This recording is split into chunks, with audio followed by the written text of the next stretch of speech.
Hello everyone, what is up? So for today's video, I decided to film a book review on A Court of Wings and Ruin by Sarah J. Maas. Seeing as this is obviously the last book in the series, there will be spoilers for the first and second book, and I'm not going to be doing a non-spoiler review section for this review, so if you haven't read this book, please exit out or stay if you don't mind being spoiled. So my overall thoughts on the book, or my overall rating, is a 4 out of 5 stars. I liked it a lot more than Agamemnon, but I liked it less than ACOTAR. ACOTAR is still my #1 favorite of the series, but you know, this one is a close second. Let's start in the beginning, or I guess after the ending of Agamemnon. So after A Court of Mist and Fury, I obviously knew that Feyre was going to be in the Spring Court.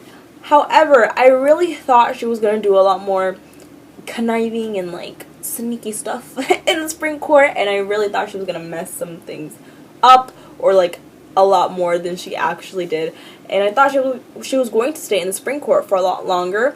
I thought she was going to, or I thought we were going to be able to see a lot more of the interactions between her and Tamlin, or her and the other members of the Spring Court. I thought we were really going to explore the court a little bit more, see where the people actually live instead of just the castle in which she resides in, but we didn't get to see that. Really, I felt like she left the Spring Court a lot faster than I expected. And also, Lucien, I obviously knew that he was going to be very suspicious and very like, you know, whoa, Feyre is doing some shady stuff, I can't trust her, and I thought he was going to be a little bit more suspicious of her, and I thought that it was going to take a while until we were going to be able to convince Lucien that, hey, Feyre is doing the right thing. But, no, I felt like they became, like, BFFs after, like, 2 pages. So that was a little bit anticlimactic. And speaking of anticlimacticness, I was expecting this book to have death in it. That sounds really morbid, but I really expected this book to be a lot more, like, death and like emotionally crushing, because you know my babies are dead, but the only person that really died was Rice, and he came back to life. And I obviously knew that he was gonna come back to life the same way that Feyre did. It was not a surprise for me at all when he died and he came back to life. So for me, even though I cried a little bit, I was a little bit distraught. I wasn't like, oh my gosh, like tears are falling down my face because, you know, this is just so heartbreaking. I knew he was gonna be lit back to life, but I really thought like Azriel or Cassian was gonna die, and I'm kind of disappointed that they did. I love their characters, I love them both, but I felt like if someone else died, or even Amren, if like Amren died, it would have been like, whoa. Actually, before I get more into the plot and the characters, I want to talk about Sarah J. Maas's writing style. I have a little bit of a problem with her writing style, because I've noticed she does this a lot in her Throne of Glass series. She just uses the same words, a lot of the same words over and over and over again. In this book, I found that she used mate and she used holy a lot. The word holy was really big in this book, and she just needs to open the Merriam-Webster to find some synonyms. Like, I say that in the kindest way possible, but really, she uses the same words over and over again, and it's a little bit distracting for me as a reader to see the same words over and over again. She didn't use the word male as much as she did in her last books and her other series, so kudos to her, but the word mate, she used it a lot. And for me, what that did, especially Feyre, she would always, when referring to Rice, she would say, my mate, you know, she would never say Rysand.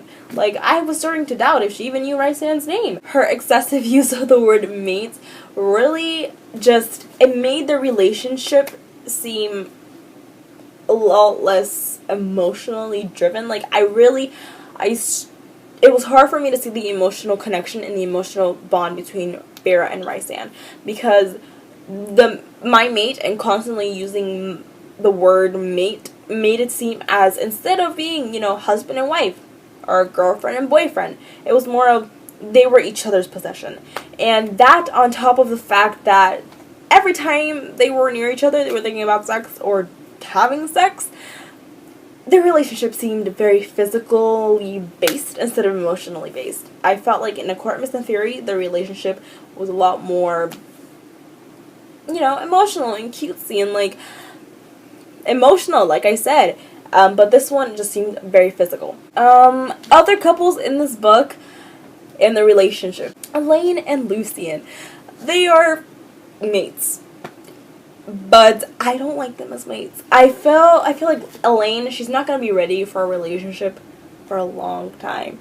And Lucien, he deserves better than Elaine. Like, Elaine is great. I love her. Or, I like her, but, like, she didn't really do a lot in this book. She was just, like, sitting... She didn't do anything. Elaine didn't do anything for this entire book.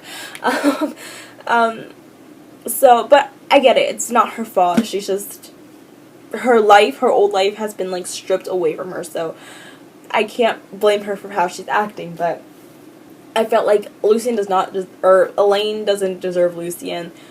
They shouldn't be together. It's a very terrible pairing, in my opinion. I felt like even if their friendship developed, I did not see their friendship develop at all, really, in the entire book. I saw a lot more chemistry between Elaine and Azriel. However, I still don't want Elaine to end up with Azriel, even though I have a strong suspicion that that's gonna happen. Because it just, the way that they interacted, it didn't seem like a couple. It seemed more of like a big brother caring for his little sister type of thing, and I would love to see them having like a really cute, like, family type of bond, but not like a relationship, you know, dating kind of bond. More in this book, turns out she's a lesbian, which is awesome, great for more. She finally, you know, revealed to someone the secret that she's been hiding. However, I felt like she's been stringing along Azriel for a very long time, and that just makes me lose a little bit of respect for her.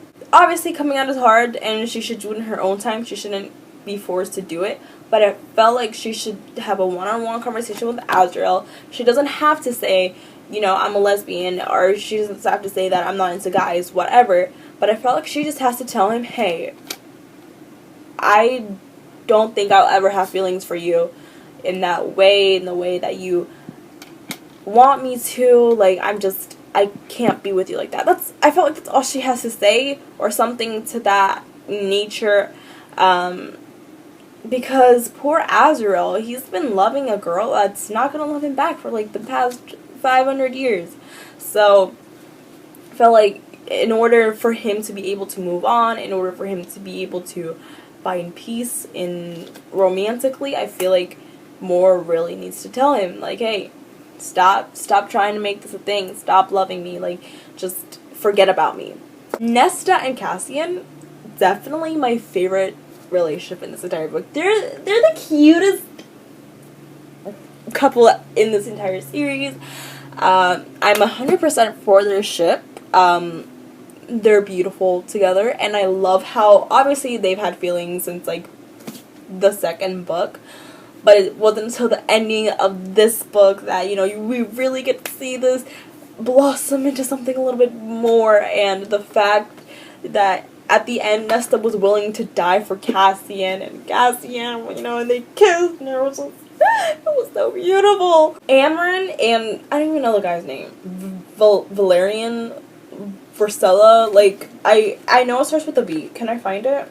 You know what, I can't find it. Whatever, he's irrelevant. Amren and this random dude that apparently was in the second book, I have no recollection of him ever being in A Court of Mist and Fury, but apparently he was in it. That pairing I don't like. I feel like there's no reason for every character to have a partner in the series, especially Amren, because Amren is just so badass and she's so independent. She doesn't need somebody else.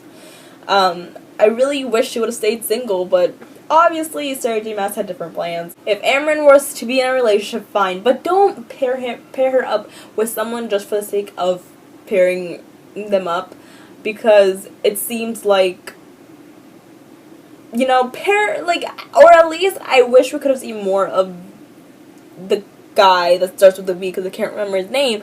I wish we would have seen more of him, more of his personality, more of his backstory or something, because to me right now he's a total stranger, totally random character. The next thing that I'm going to talk about is the revelation that what's his face? Lucian and Hellion are actually father and son. So that obviously came as a shock, and I was super duper excited to read about how their relationship would have progressed, or how they would have found out, and how they would have interacted after finding out that they were family. But once again, that didn't go anywhere, and I know there's supposedly 3 more books in the series. It's gonna follow like a different couple, blah blah blah blah. It annoys me that Sarah J. Maas just drops this massive thing on us, and she's just like, well, never revisiting that again. Tamlin, I don't like the guy still. I like him or I just like him a little bit less, but I still don't completely like him. He got a little bit of a redemption. He saved Feyre a little bit, but I feel like it's going to take a long time for him to actually get over Feyre and actually accept the fact that she's with Rhysand now. So, yeah. His actions, however, I feel like don't excuse what he did in the second book. The ending, I was really expecting this ending to be very dramatic.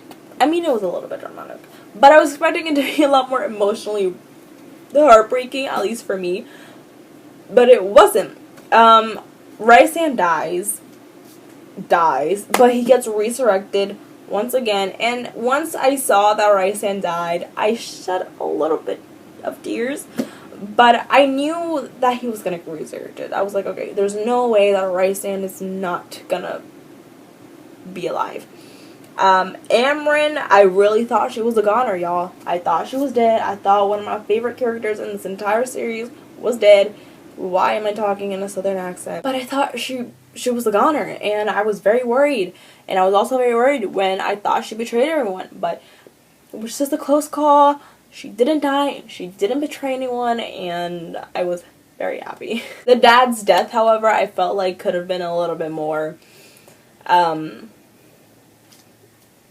emotional. Like, I just felt like it was a very detached scene. And I understand, like, the dad was never really there for them, at least in the way that he should have been there for them, but I wish they would have cared a little bit more that he died. So overall, I gave this book, like I said, 4 out of 5. It was really entertaining. I did have a couple problems with it, like I mentioned in my review, but ultimately it took me out of a book slump, and it was really entertaining, and it was a really enjoyable ride, this book. So yeah, hope you guys enjoyed this video. If you want, you can comment down below other points that you want to mention or other points that you want to discuss, or thumbs up this video, subscribe to my channel for more videos, and yeah, hope you guys enjoyed it, and I'll see you in my next video. Bye!